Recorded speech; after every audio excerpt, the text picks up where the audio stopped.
Good evening from Vietnam, Sally. Thanks a lot for spending your morning to join our insight sharing and share your amazing stories with our global audience. And on behalf of the listeners around the world, we want to say thank you to you.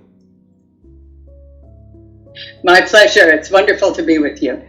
And Sally, you've been travel to so many countries and having leaders to get better, but Vietnam it's not on the list yet. All right, so please accept our invitation. The next time you travel to this region, make sure that you stop by our country, and we take you around town, show you how beautiful this country and the people here. Okay? Thank you. I would love that. It's a place I've always wanted to go. Your friend came here not once, many times already. So he should have a lot of good stories about our country for you to motivate you and inspire you to come. But I give you a little taste about our culture first. All right. So in our culture, it's very honor for our audience to have you to do a little introduction about who you are and the work you are doing. Would you please do that? Of course I would. I'm Sally Helgesen, and I am an author and a speaker, and I do some leadership coaching. I have worked in countries all around the world. My primary fields have been women's leadership and inclusive leadership, which I was really the first to write about and brought that word, that language of inclusion into the world of organizations and business. So very proud of that. And I've watched extraordinary changes because I've been in these fields and actively working in them for 37 years or so. So it's been quite a journey, and I've watched amazing changes take place. So those changes are all part of my story. So you have a phenomenal career. You have amazing people to get more amazing, all right? You introduced to us in less than 2 minutes, and it's not fair for our audience. So this conversation, we're gonna tangle together to unveil the story, okay? So allow us to travel time, shall we? Would you? Of course. All right. So when I was a little boy, I always wanted to become an astronaut. So wearing the suit and jumping different planets seems very cool, and I really enjoyed that idea. But life didn't give me any idea, any chance to do the thing that I wanted to do when I was a little boy. So for Sally, when she was a little girl, what was her dream about herself in the future, though? I always had one dream, and that was to be a writer. That's how I saw myself as a little girl. It's what I did in high school and in college. And there was never really any other career path for me that I was that interested in. For a while, I wanted to be an actress, but standing up on stage and delivering programs, I get to do both. I get to perform, but drawing on my own work as a writer. So I brought those two together. Beautiful. So out of many things that you could become in this world, right? You could become a politician, you could become a teacher, you could become a businesswoman, you could become anything. Why writing? I guess it's because I love to read, and I think that that's what inspires most writers, is that they have books they feel very attached to as children, and they want to stay in that world of words and writing. So I think that is what motivates many people who become writers. They just fall in love with books when they're young children and want to read, and then because you want to do what you love, you want to write. Wow. Was there anybody in the family become the influencers for you when you were little and then motivate you to, to take that path? Both my parents did, because they had a lot of faith and confidence in me. They seemed to feel I could become anything I wanted to become. And because they kept our home filled with good books and were always, especially my mother, was always recommending books that I would read, books she had read as a child. We'd go to, in our town, our little town, which was Kalamazoo, Michigan, they would have a bookmobile. It was like a traveling truck that would come on Friday nights and set up at the school with lots of books. And we'd go over there and we'd all select the books we wanted to read that week. So they gave me a lot of confidence and inspiration, even though no one in my family had really ever been a writer. They were all teachers. People in my family were lawyers and teachers. Lawyers and teachers. So, yeah. So you at one point you wanted to become an actress, right? And then you went to the stage and perform, and then for the whole life you wanted to become a writer. So not only becoming a writer, becoming an international best-selling author and travel the world, go into stage and share with the people the ideas, and it's making both become one. So very beautiful. Congratulations to you. Tell us, from that teenage, from that little girl into the university time, what did you do, and share with us a little bit more, please. Certainly. I was primarily working, I did a lot of journalism and writing for newspapers and magazines. And even when I was a teenager, I was the correspondent for our school, our hometown newspaper's teen page, and I won a journalism prize. So it was always nonfiction that was really interesting to me. And I did lots of things, but I didn't feel like I had a specific area of interest. I wanted to write about all kinds of things. So during the 70s and 80s, I wrote on all kinds of things. I covered organized crime for some magazines. I wrote about, I wrote an advice column for younger women. These are very kind of all over the map. I wasn't focusing in one area or one field. But in the mid 80s, I began doing some work as a speechwriter for corporate. Speechwriter? Because a speechwriter, because at that time there were fewer and fewer magazines, and they were paying less and less. It had already started, what we've seen happen to print journalism. So I decided to switch to speechwriting just as a financial decision. Found that I really liked it, but here was what was happening to me in the mid-late 80s. As I was working as a speechwriter, it was my first real exposure to a corporate environment or to big organizations. I worked for excellent companies, but what I saw was that the companies that I was working in had no idea how to use the women who were starting to come in into the organizations. They had no idea what they could be contributing. They had no idea how to develop their talent. They had no idea how to help them gain the confidence maybe that they needed to gain in order to really make their mark. So that's what I saw, and I thought, someone has to do something about this. Someone has to do something positive. Now, at that time, there were quite a few books beginning to be written for women in organizations, because it was the 80s and they're starting to come into them.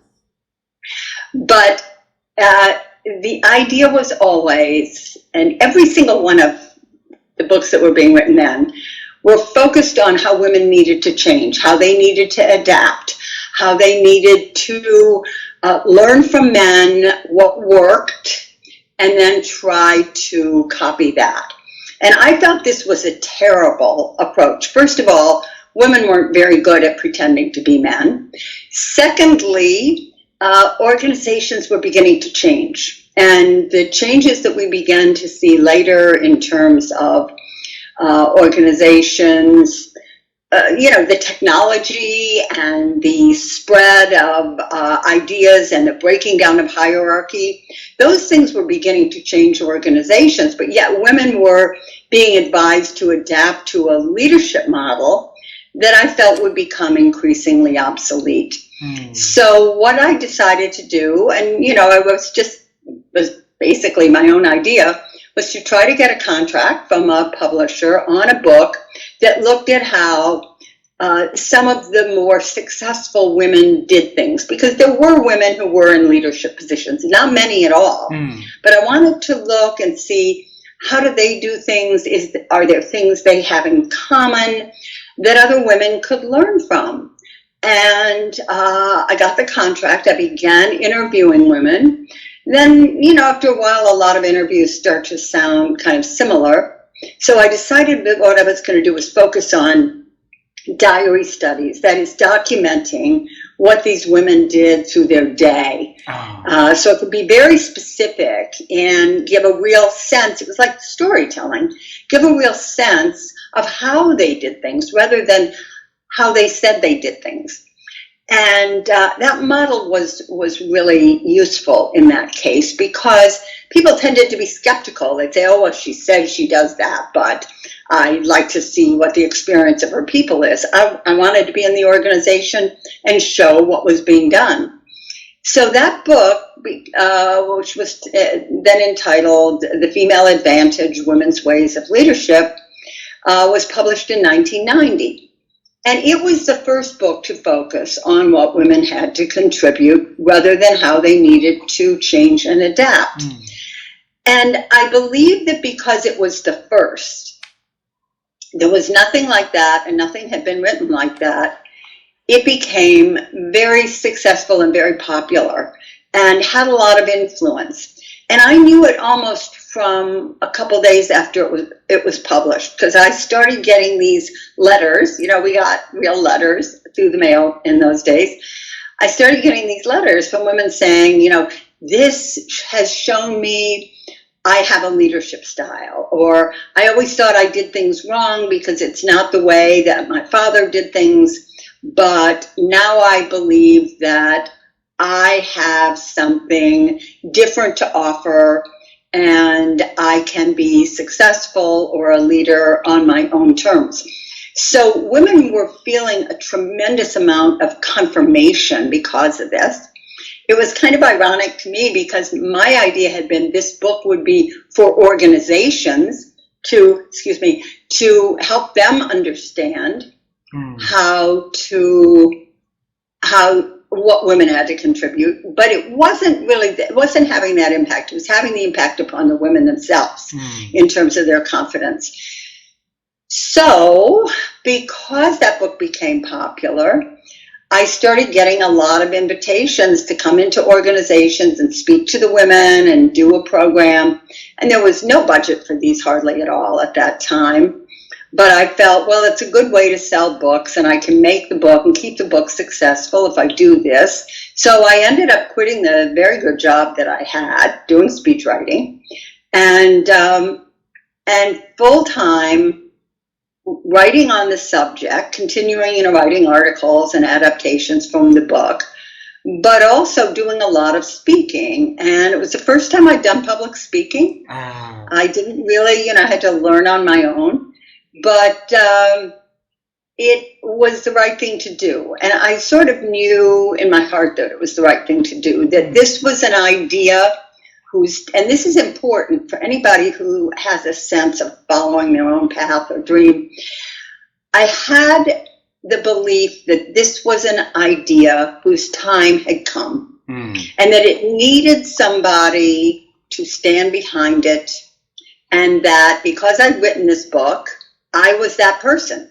So I saw it as taking responsibility for supporting what I put out in the world and stepping up and stepping out. And to that end, I worked on becoming a better speaker and then eventually started doing workshops. And my whole career pretty much unfolded from that. I'd been doing a lot of writing and various different things before that were helpful and certainly prepared me. But with that switch that I made and that idea in 1987 to do the Female Advantage, then my whole career began to have this shape. That really, it was a shape that reflected my interest, which is in the experience that people have at work, and the experience individuals have at work, and the extent to which they feel they can have fulfilling careers and reach their highest potential, and what is going to be helpful to them in that. So the Female Advantage, that kind of made the career.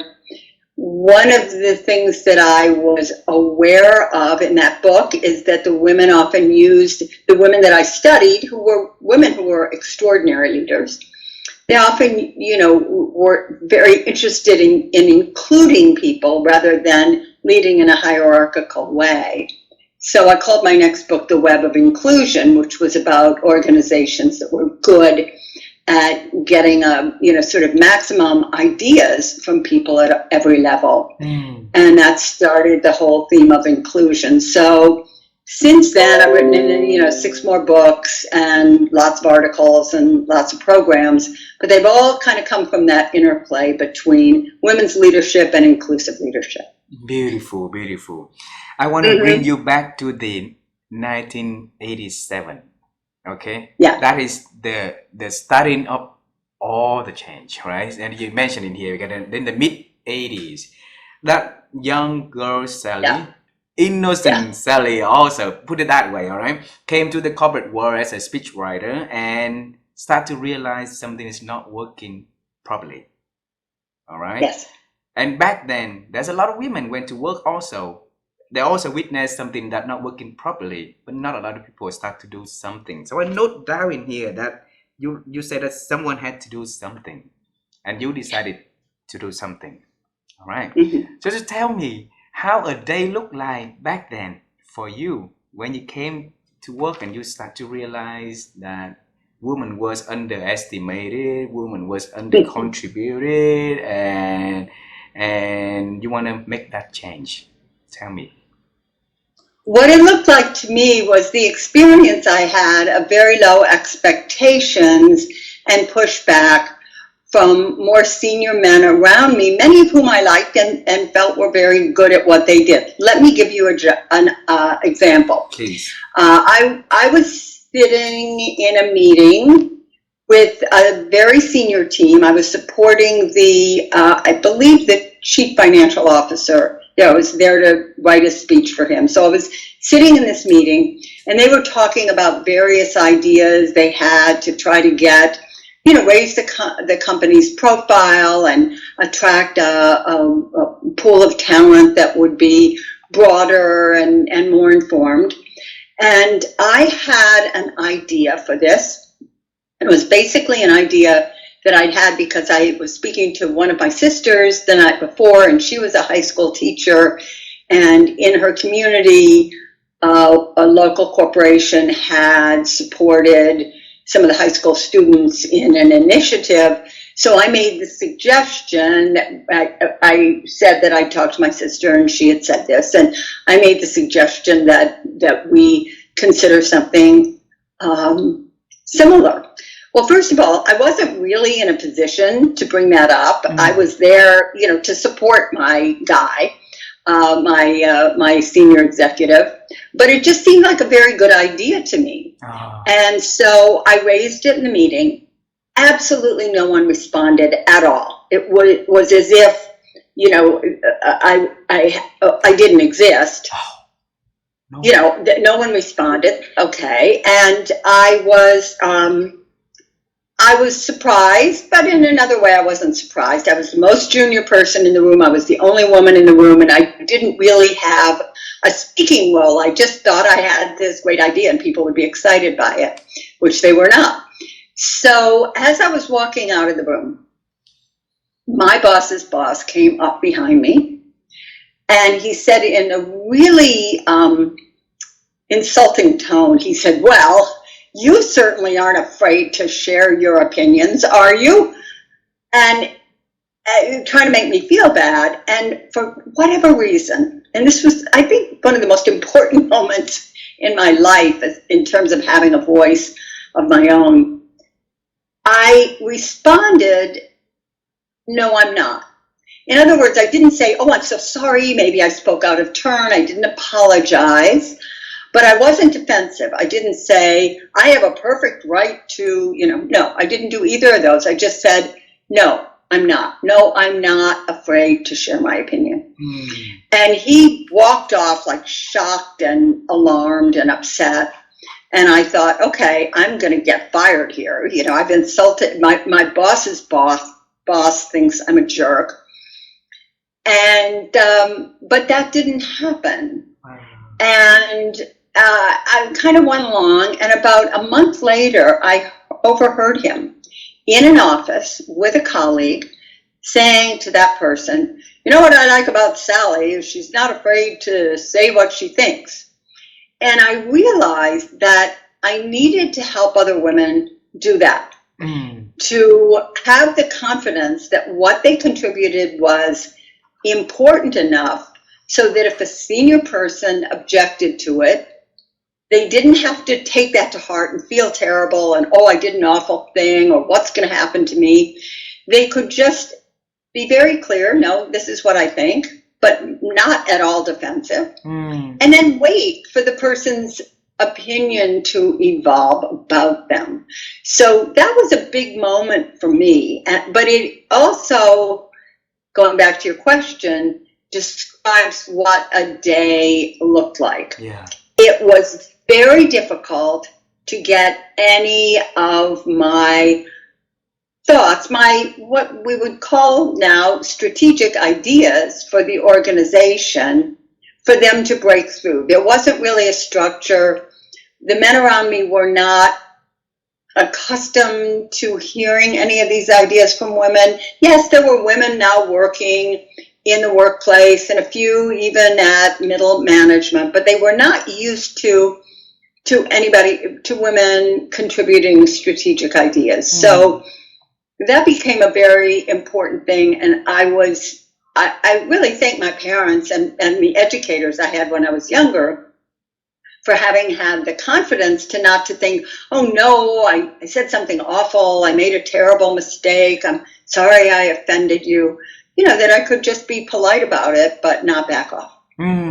So who was the boss that saying that he was proud of you, that you're not afraid to say what you think? What is his name? What was his name? His name was Roger. He was my boss's boss. Yeah, he was my boss's boss. So I don't really even remember him that well, except for that incident, because I didn't see him that much. But his name was Roger. And, we later became, I can never say friends, but it was clear later on that he respected me. My job was very hard at that point because I'd made the decision about writing the book that became The Female Advantage. So on one hand, I was working full-time as a speechwriter, and then I was going home and trying to write this book. So it was a little tough. Well, I think that he contributed to this journey very beautifully. He could have done, the way that many other bad leaders could have done back then, right? But then he chose to do differently. He chose to respect the idea and the right for you to say how you feel and stuff like that. And that encouraged you to start not only to continue the path, but also help other women to grow in the path also. That's true, but he didn't at first. I mean, he really pushed back against me and found my, even suggesting this idea to be very insulting. It was just later, I think, when I had to some degree earned his respect by not backing off and by not being defensive, that he could see that I had some value. So we had to have that rather painful encounter before he began to, I would say, open up. Wow. And I read the book, The Big Magic, from Elizabeth Gilbert, and she said that when ideas comes, and if you don't capture the idea will go away and go to somebody else, right? So the idea for you to write the book about the women and helping them to raise their voice, that brings the first success also. And another one is for you to write about inclusion, so which is truly, really, really booming when COVID-19 happened, right? So the whole world started talking about the diversity, equity, and inclusions. But 20-something years ago, you started to write about that. And that's the first book on inclusion. So tell us, how did you form up that idea? Well, it was, this is how I came up with the idea. The name of the book that I wrote was called The Web of Inclusion. And I was having lunch with one of the women who I was doing a diary study of for the Female Advantage. I was having lunch with her. It was after the book, after the Female Advantage had been published. I was having lunch with her at her club. And in New York City clubs at that time, you could not have what they called visible paper. You couldn't have a pen and paper out. You couldn't have a newspaper. You're just supposed to only be in conversation. So she was explaining to me a little bit of the structure of her organization and how she had restructured it to not be a hierarchy. And she was explaining, and then she said, let me show you what I mean. And she started taking salt and pepper shakers and knives and forks and glasses and all the things that were on the table. And she put them into various round concentric circles with forks and spoons making connections between them. And she said, so this is kind of what the structure looks like. I want a structure where people can feel that they're part of something bigger than themselves, where they're constantly drawing in closer to the leader, and where they have relationships at various levels, and they have the possibility to do that. And I said, it looks kind of like a spider's web. And she said, oh, yeah. She said, I guess you could call it a web. And I walked away from that lunch thinking, it's a web of inclusion. So really, I got that, metaphor and that phraseology from her having made this little map of a non-hierarchical organization on a tabletop with spoons and salt and pepper. And it was a good title, and it got recognized right away. Here's what's interesting. What I meant by inclusion at that time was an organization that was good at getting strategic level ideas from people at every level. Very similar to what happened to me in the speechwriting days when I was not at a level to express a good idea and it got shot down. I was looking at organizations that had the capacity to do that, to say, wow, that's a really good idea. That came from, I remember writing about Nickelodeon in the book, The Web of Inclusion. The idea for its most popular show came from a receptionist. So that's what I was looking at. How do you get good ideas from people at every level? It had nothing to do with diversity, nothing. But about 2 years later, the book came out in 95, so about 97, organizations began for the first time having diversity initiatives. Wow. And they called them diversity and inclusion because they recognized that inclusion had to be part of diversity. So that really wasn't the idea in the book, but I was very fortunate to benefit from that connection, because having put the word of inclusion out there, then diversity and inclusion initiatives all began including me and my work and that book in their programs and in their training. So that was fortunate. It wasn't my idea. It is the exact right idea to pair diversity and inclusion. People often think diversity and inclusion are kind of the same thing. They're not. They're very different. Diversity means that you've got, a diverse talent pool. Diversity defines the nature or the reality of the talent pool that most organizations have to work with today. Whereas inclusion, I believe firmly, and I think this is now a fairly widespread belief, inclusion is the only really reliable means by which to lead and manage a highly diverse workforce, for the simple reason that people who come from outside the leadership mainstream are more likely to feel and to be excluded. So the whole pairing of diversity and inclusion, later they added equity to the language, it really makes absolute sense. But that's how I got into all the work on diversity, and that became a little bit of my portfolio. And of course, what was so interesting is this really started in American companies that were becoming more diverse, but now it's a worldwide phenomenon. I wanted to congratulate you for not only starting having the courage to start something that you believe was right, but also have the strength to become the creator of something that making the move for a lot of people also.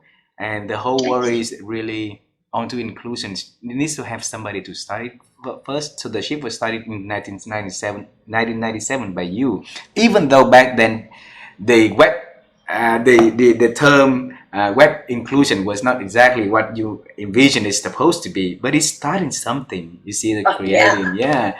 So now let's go into the newest book that you just writing. You just published, the Rising Together, because it's good for our audience to know what is that book about and why did you write the book at the beginning anyway. Well, it's interesting because How Women Rise, which is the book that I wrote with Marshall, which had such a huge international success, that I really saw as the fulfillment of what I began thinking about with the female advantage. Whereas Rising Together, I see as the fulfillment of what I started thinking about with the web of inclusion. And Rising Together is very much a book about how we as individuals build strong relationships with people we may perceive as being very different from ourselves, and how organizations and teams can work with people to make that happen. What I believe now, as we've been talking about, I've been exposed to diversity and inclusion efforts in organizations from the very beginning, from the time they started in the mid-late 90s. And I had become increasingly convinced that we're a little bit on the wrong track with it, because so many organizations have focused on unconscious bias and identifying unconscious bias. And it seemed to me that we were overlooking the very important role of inclusive behaviors. That's how people feel included, because of how other people behave. That determines our experience, not the thoughts that are running through people's minds. So I wanted to look at how we can use the idea of inclusive behaviors to create more inclusive and thus high functioning teams, business units, organizations, and what is the role for individuals? We can't all outsource this to HR. We have to be part of this effort. So what can individuals do to build these relationships? What can organizations do to encourage that? What kinds of programs, initiatives, and trainings are going to be most useful in really making inclusion work and avoid all the kind of political pushback? And so that was the idea in Rising Together. And of course, I loved the language of rising, and it had worked so well with How Women Rise. And I began calling my Substack, my weekly newsletter, All Rise. So I wanted to stay with that language of rising, and I think it works very well. The inclusive behaviors are really specific, but also I identified something, and this goes back to the influence of Marshall Goldsmith's work on a lot of what I've done.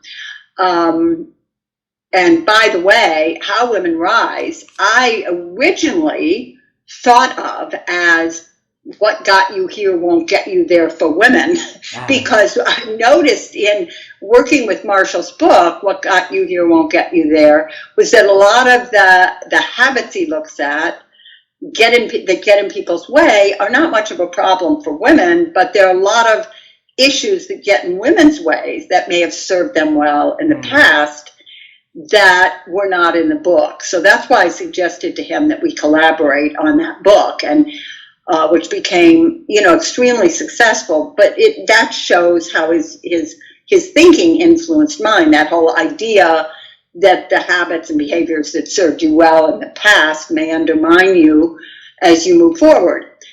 In Rising Together, of course, did not collaborate. It was my book alone, but I was influenced by his thinking from the book Triggers, his book, earlier book Triggers, because what I saw was that the stumbling block, if you will, with practicing inclusive behaviors is not just that we're not sure, what those behaviors are or how they would be perceived by others. It's also that we can feel triggered by things at work that make us not want to practice those behaviors. We may feel triggered by the idea that someone's getting an advantage, that it's not fair. We may be triggered because we're uncomfortable with how somebody else communicates. This happens a lot across generations, but also across ethnic and racial groups and gender. So we may be uncomfortable with that. We may be uncomfortable because we feel that we've been excluded from a network, which would really be of important value to us. So all of these things operate, and visibility, that's a big one. We may feel triggered because we feel that we are not noticed when we say something, like me in that meeting when I made the suggestion and nobody commented. We may feel triggered by our own invisibility, and that may cause us to be resentful of people who are comfortable, claiming visibility. So all those things get in our way. So Marshall's idea of, when I began to realize there's stumbling blocks, there's sort of emotional resentments we have that hold us back from acting really in our best interest, really in a way that best serves us and our organizations. So I used Marshall's language of triggers there. And I think that's a really important part of it, because those are the conversations we don't have. Yeah. We don't have the conversations about why I resent so-and-so because they're in this network and I'm not in this network, and I feel like I'll never be able to, fulfill my talents because I'm excluded from that. So we don't talk about that, and I think it's important to do so. So the next question is not going to be fair for you, but I need to ask this question. If you have to pick one chapter in that book, Rising Together, that you really like to share with our audience, what would that chapter be and why? I think it would be the chapter where I describe the triggers. I've got 8 triggers, so I have 8 chapters that describe those triggers.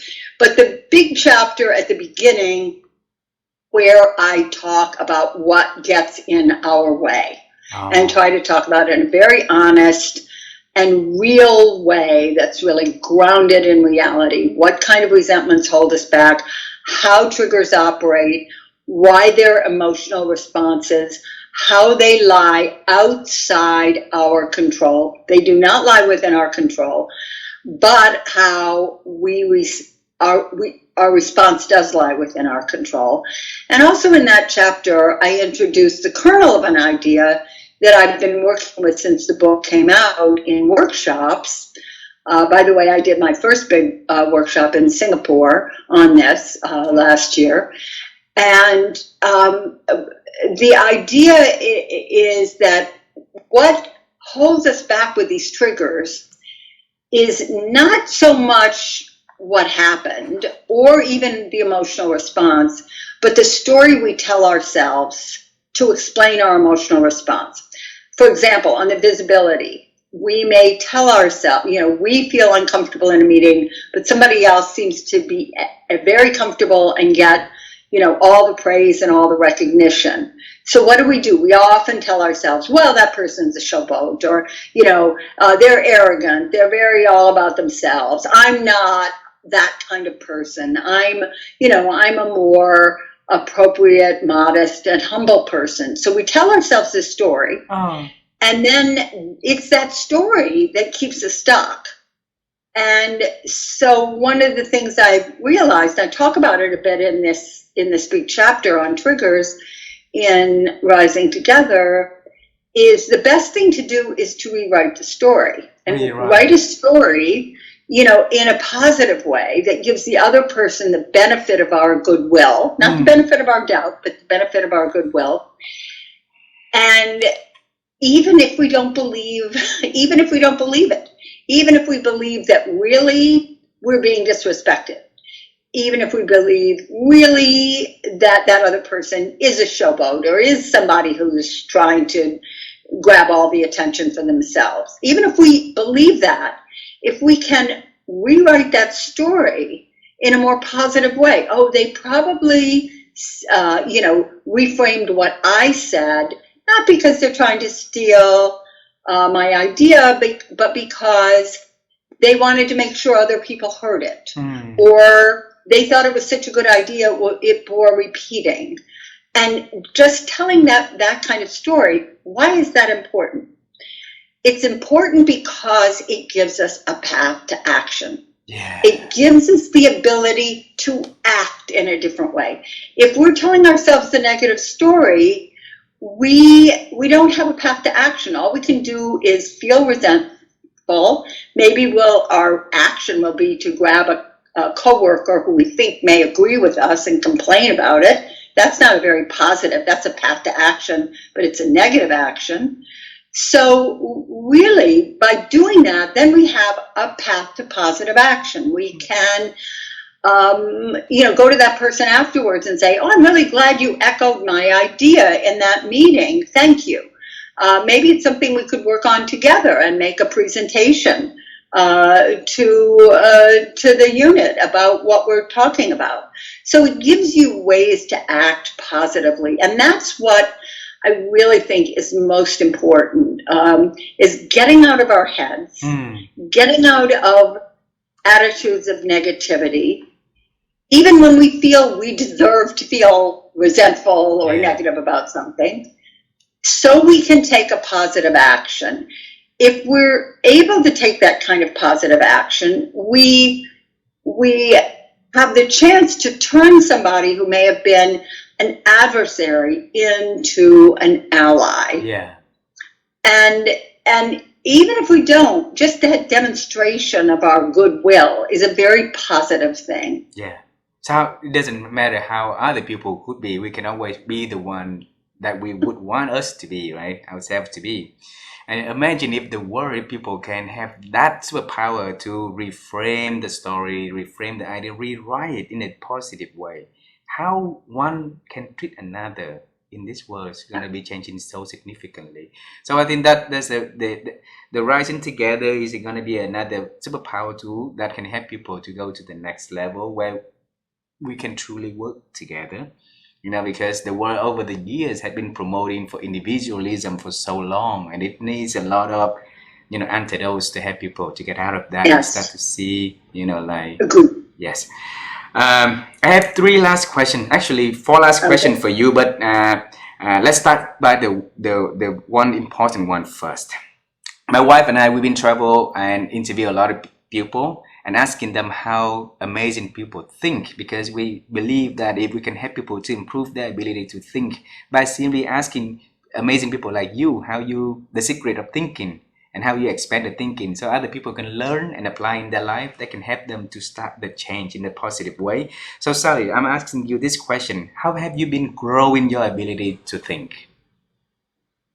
I've been growing my ability to think in 2 ways. One is by expanding the reading I do, and I do very wide reading, and so that's always keeps my ideas stimulated. Again, as a writer, you're stimulated by books, but also by talking to colleagues and people I work with, and really trying to ask them questions about issues that I'm dealing with in my work or that I see people dealing with in their work, and how do you handle it, and what have you had success with, and trying to keep these conversations very, very positive, staying away from the kind of conversations where you're lamenting things or, oh, people today just don't, or whatever, trying to stay on very positive conversations and be curious about the experiences my colleagues are having. Beautiful, beautiful. The next question is about the past again, but now you travel down to the past to see yourself. Okay, so there will be 2 points in life that I want to carry back. The first point is when the little Sally first picked the book that inspired her to become a writer. Okay, so if you had the chance to talk to that Sally, little girl, what message would you talk to her? It would be to have faith and confidence in yourself, number one, but also to find a really powerful way and a concise way to articulate what it is you want to contribute. I think that's one of the things we can all benefit from, is having a real, very firm sense of what is the specific thing we are trying to contribute to the world. And the way I kept thinking of it was, I want to be a writer. Okay, that's fine.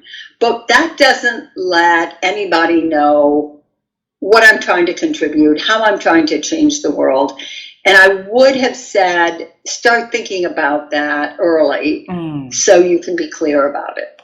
Beautiful. So the next one is when you're in that ballroom and the leader, Roger, ignore your idea and everybody ignore your idea. So if you had a chance to talk to yourself at that moment, and what message would you tell to that Sally?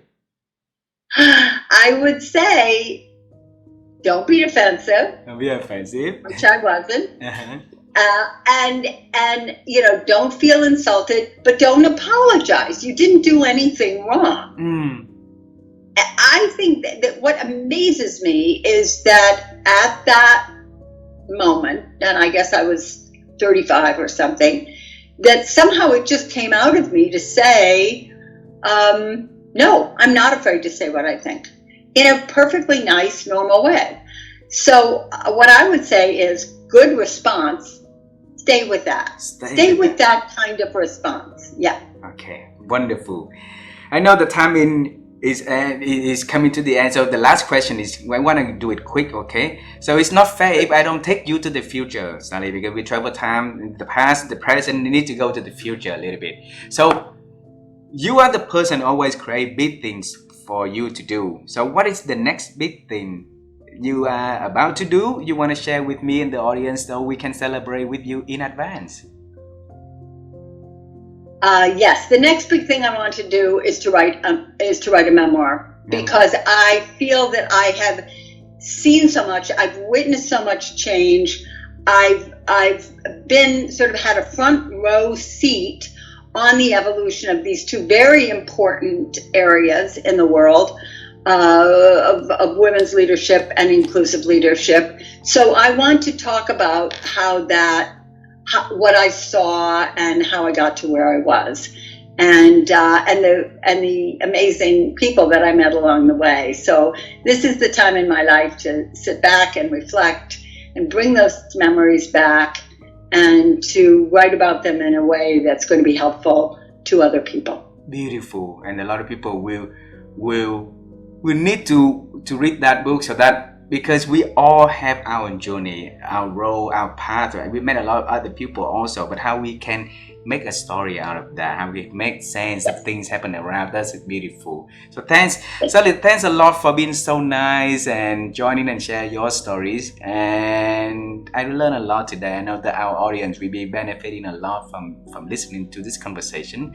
I thank you for being so courageous to show up when it's needed, to stand up for what you believe, and to help people to have that belief for themselves, have that believe that they matter. And not only women, of course, men also needed that, that also. So thanks a lot. I look forward to one day we're gonna be able to see you. I will give you a big hug, and that will be fantastic. Okay. See you in Vietnam. Thank you in Vietnam. See you in America. See you in somewhere. We travel a lot also, so we will see you somewhere. Okay. Beautiful. Bye bye. Bye bye. I love you. Bye. Thank you. I love you too. Bye.